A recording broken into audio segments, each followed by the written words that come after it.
نود رسول اللہ رسول الکریم وبعد اعوذ باللہ من الشیطان الرجیم بسم اللہ الرحمن الرحیم من المؤمنین رجال صدقوا ما عاهدوا واللہ علیہ فمنہم من قضى نحبه ومنہم من ينتظر وما بدلوا تبدیلا لیجزی اللہ الصادقین بصدقهم ويعذب المنافقين إن شاء أو يتوب عليهم إن الله كان غفورا رحيما ورد الله الذين كفروا بغيظهم لم ينالوا خيرا وكفى الله المؤمنين القتال وكان الله قويا عزيزا۔ ابھی آپ نے سورہ احزاب کی آیت 23 سے 25 کی تلاوت سماعت فرمائی۔ ان آیتوں کا ترجمہ اور تفسیر اس طرح ہے۔ من المؤمنین رجال صدقوا ما عاهدوا اللہ علیہ ومنہم من قضى نحبه ومنہم من ينتظر وما بدلوا تبدیلا۔ آیت 23۔ لیجزی اللہ الصادقین بصدقہم ویعذب المنافقین ان شاء او یتوب علیہم ان اللہ کان غفورا رحیما۔ آیت 24۔ ترجمہ۔ بعض ایمان والوں میں سے وہ جوان مرد بھی ہیں جنہوں نے اللہ سے جو وعدہ کیا تھا اسے سچا کر کے دکھا دیا، پھر ان میں سے بعض نے تو عہد پورا کر دیا اور بعض پورا کرنے کے انتظار میں ہیں اور کوئی تبدیلی نہیں پیدا کی، تاکہ اللہ سچوں کو ان کی سچائی کی وجہ سے جزائے خیر دے، اور اگر چاہے تو منافقوں کو سزا دے یا ان پر بھی رجوع فرمائے۔ یقیناً اللہ بڑا ہی بخشنے والا اور کمال مہربان ہے۔ یہ تھا ترجمہ سورہ احزاب کی آیت 23 اور 24 کا تفسیر۔ آیت 23۔ وفادار و امین مسلمان کی تعریف۔ اوپر غدار و عہد شکن منافقوں کا بیان تھا، یہاں وفادار و امین مسلمانوں کی تعریف ہے کہ وہ اپنی بات کے پکے اور عہد کے پورے ہیں۔ ان میں سے بعض نے تو ایفائے عہد کی خاطر اپنی جانیں قربان کر دی اور جام شہادت نوش کر کے اپنا عہد پورا کر کے دکھا دیا، اور بعض جانثار عہد کے پورا کرنے کے موقع کا بے چینی سے انتظار کر رہے ہیں۔ انہوں نے اللہ کے عہد کو نہ بدلا، نہ اس میں تغیر کیا اور نہ اسے توڑا۔ انس بن مالک رضی اللہ عنہ فرماتے ہیں، ہماری رائے میں یہ آیت انس بن نضر کے بارے میں اتری۔ آپ جنگ بدر میں شریک نہ ہو سکے تھے، جس کا آپ کو بڑا قلق تھا، اور آپ نے یہ سوچ رکھا تھا کہ چونکہ میں پہلی لڑائی میں شریک نہ تھا، اس لیے اگر اب کوئی جنگ ہوگی تو اس میں اپنے جوہر دکھاؤں گا۔ بس اللہ سے ڈرتے ہوئے اتنا ہی کہا۔ آخر آپ جنگ احد میں شامل ہوئے۔ آپ کو حضرت سعد بن معاذ واپس آتے ہوئے راستے میں ملے۔ پوچھا، ابو عمر کہاں جا رہے ہو؟ مجھے تو احد پہاڑ سے جنت کی خوشبو کی لپٹیں آ رہی ہیں۔ یہ کہہ کر آپ دشمنوں میں گھس گئے اور لڑتے لڑتے شہید ہو گئے۔ آپ کے جسم پر اسی سے کچھ اوپر تیر و تلوار اور نیزوں کے زخم تھے۔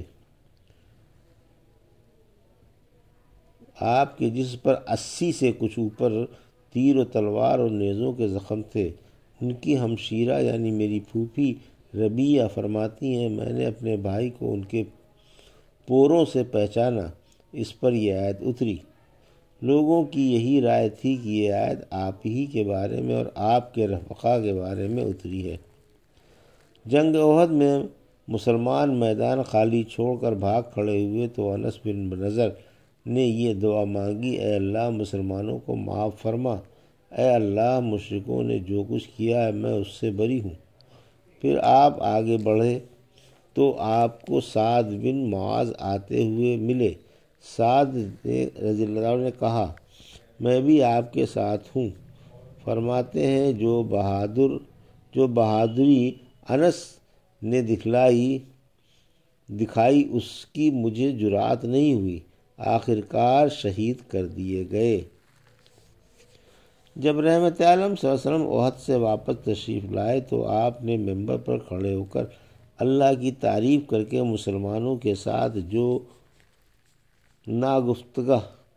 ناگفتہ حالات پیش آئے تھے ان پر انہیں تسلی اور تشفیع دی اور بتایا کہ ان کو آخرت میں یہ اجر اور خزانے ملیں گے۔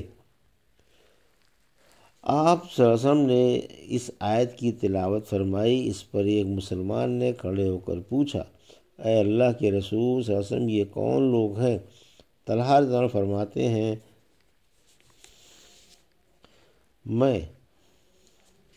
اتنے میں میں آ گیا، میرے بدن پر 2 سبز حضرمی کپڑے تھے۔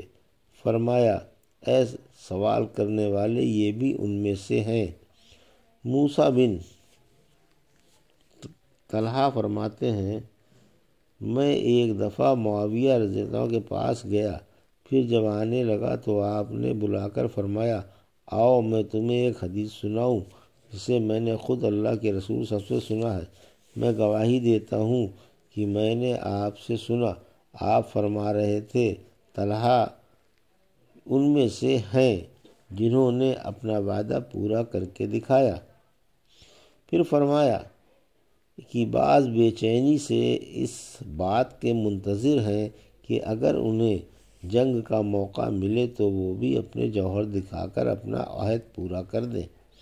پھر فرمایا کہ انہوں نے تبدیلی نہیں کی، یعنی عہد نہیں بدلا کہ وفا کے بجائے غداری کرتے، بلکہ اپنے عہد پر بدستور قائم رہیں اور منافقوں کی طرح عہد شکن نہیں ہیں۔ آیت 24 مصائب سے امتحان مقصود ہے، یعنی اللہ اپنے بندوں کو خوف و جھٹکے دے دے کر اس لیے آزماتا ہے کہ بروں کو اچھوں سے علیحدہ کر دے اور ہر ایک کا حال اس کے ذاتی کاموں سے لوگوں پر ظاہر ہو جائے کہ یہ غدار ہے اور یہ وفادار، باوجود یہ کہ اللہ چیزوں کے وجود سے پہلے ہی ان کے احوال سے واقف ہے، لیکن اپنے علم پر انہیں سزا و جزا نہیں دیتا جب تک کہ لوگ اس کے علم کے مطابق عمل نہ کر لیں۔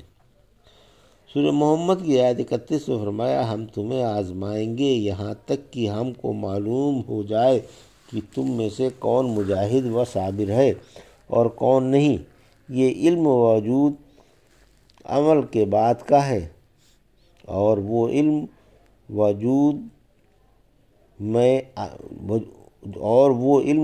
میں آنے سے پہلے کا ہے، لہٰذا وجود سے پہلے کا علم اور وجود سے بعد کا علم دونوں علم اللہ کو حاصل ہیں۔ سورہ آل عمران کی آیت 179 میں فرمایا جس حال میں تم ہو اس حال پر اللہ مومنوں کو چھوڑنے والا نہیں یہاں تک کہ بروں کو اچھوں سے جدا نہ کر دے، اور اللہ تم کو غیب کی اطلاع کرنے والا نہیں۔ یہاں بھی یہی فرمایا تاکہ اللہ سچوں کو ان کی سچائی کا بدلہ دے کہ انہوں نے اللہ سے جو عہد کیا تھا اس پر جمے رہے اور اسے توڑا نہیں بلکہ اس کی حفاظت کی، اور منافقوں کو سزا دی جو عہد شکن و غدار ہیں اور اللہ کے حکم و دنیا کرتے ہیں اور اپنے انہی کرتوتوں کی وجہ سے اللہ کے عذاب و عتاب کے مستحق ہوئے۔ البتہ یہ دنیا میں اللہ کی مشیت کے اندر ہیں، اگر وہ چاہے تو یہ زندگی بھر یہی شرمناک حرکتیں کرتے رہیں، پھر اللہ انہیں سزا دے اور چاہے تو انہیں توبہ کی توفیق عطا فرما دے اور وہ نفاق و حکم رولی چھوڑ کر ایمان و عمل صالح والے بن جائیں۔ چونکہ اللہ کی رحمت اس کے غضب پر غالب ہے، اس لیے فرمایا کہ اللہ بڑا ہی بخشنے والا اور کمال مہربان ہے۔ وَرَدَّ اللَّهُ الَّذِينَ كَفَرُوا بِغَيْظِهِمْ لَمْ يَنَالُوا خَيْرًا وَكَفَى اللَّهُ الْمُؤْمِنِينَ الْقِتَالَ وَكَانَ اللَّهُ قَوِيًّا عَزِيزًا۔ آیت 25 ترجمہ: اور اللہ نے کافروں کو ان کے غیظ و غضب ہی میں لوٹا دیا، انہیں کوئی بھلائی نہیں پہنچی، اور اس لڑائی میں اللہ پاک کو خود ہی مومنوں کو کافی ہو گیا، اور اللہ تعالیٰ بڑا طاقتور اور سب پر غالب ہے۔ احزاب کے موقع پر اللہ کا احسان عظیم۔ تفسیر آیت 25: جنگ احزاب کے موقع پر اللہ نے ایمان والوں کے ساتھ جو احسان عظیم فرمایا تھا، اس کا بیان ہے کہ حق تعالیٰ نے ہوا اور غیبی لشکر بھیج کر دشمن کا دھڑ توڑ کر رکھ دیا۔ اگر اس کا رسول رحمت عالم صلی اللہ علیہ وسلم نہ ہوتا تو یہ ہوا عادیوں کی ہوا کی طرح انہیں اٹھا کر پٹک دیتی اور ان کا مغز پھاڑ کر رکھ دیتی، لیکن چونکہ اللہ نے وعدہ فرمایا ہے سورہ انفال کی آیت 33 میں کہ اللہ انہیں عذاب میں مبتلا کرنے والا نہیں جب تک کہ آپ ان میں ہیں، اس لیے اس نے ان لشکروں پر ایسی ہوا مسلط فرما دی کہ اس نے ان کا تارپود بکھیر دیا۔ مختلف قبیلوں کا اجتماع خواہش نفسانی کی غرض سے تھا، اس لیے ان پر ایسی ہوا بھیجی گئی جس سے تمام قبیلے تتر بتر ہو گئے اور انہیں بعد نخواستہ مدینے سے محاصرہ اٹھا کر اور نقصان اٹھا کر غیظ و غضب میں مایوس ہو کر لوٹ جانا پڑا۔ ان کے ہاتھ کوئی خیر و برکت نہیں آئی اور فتح و غنیمت کا جو لالچ تھا وہ بھی پورا نہ ہوا۔ پھر رسول اللہ صلی اللہ علیہ وسلم سے عداوت کر کے، آپ کے قتل کا ناپاک ارادہ کر کے، آپ کے لشکر کو بیخ و بن سے اکھاڑنے کا شرمناک عزم کر کے، اور آپ کے مقابلے پر آ کر جو آخرت کے گناہ کیے وہ علیحدہ رہے۔ جو کسی کا قصد کر چکا ہو وہ ایسا ہے جیسے اس نے اس کام کو کر ہی لیا ہو۔ پھر فرمایا کہ اللہ مومنوں کو خود ہی کافی ہو گیا اور انہیں لڑنے تک کی نوبت نہیں آنے دی کہ لڑ کر دشمنوں کو پیچھے ہٹاتے اللہ نے اپنے بندے کی مدد فرمائی اور اس کے لشکر کو عزت بخشی۔ اس لیے آپ فرمایا کرتے تھے کہ اللہ کے سوا کوئی حقدار عبادت نہیں، وہی اکیلا ہے۔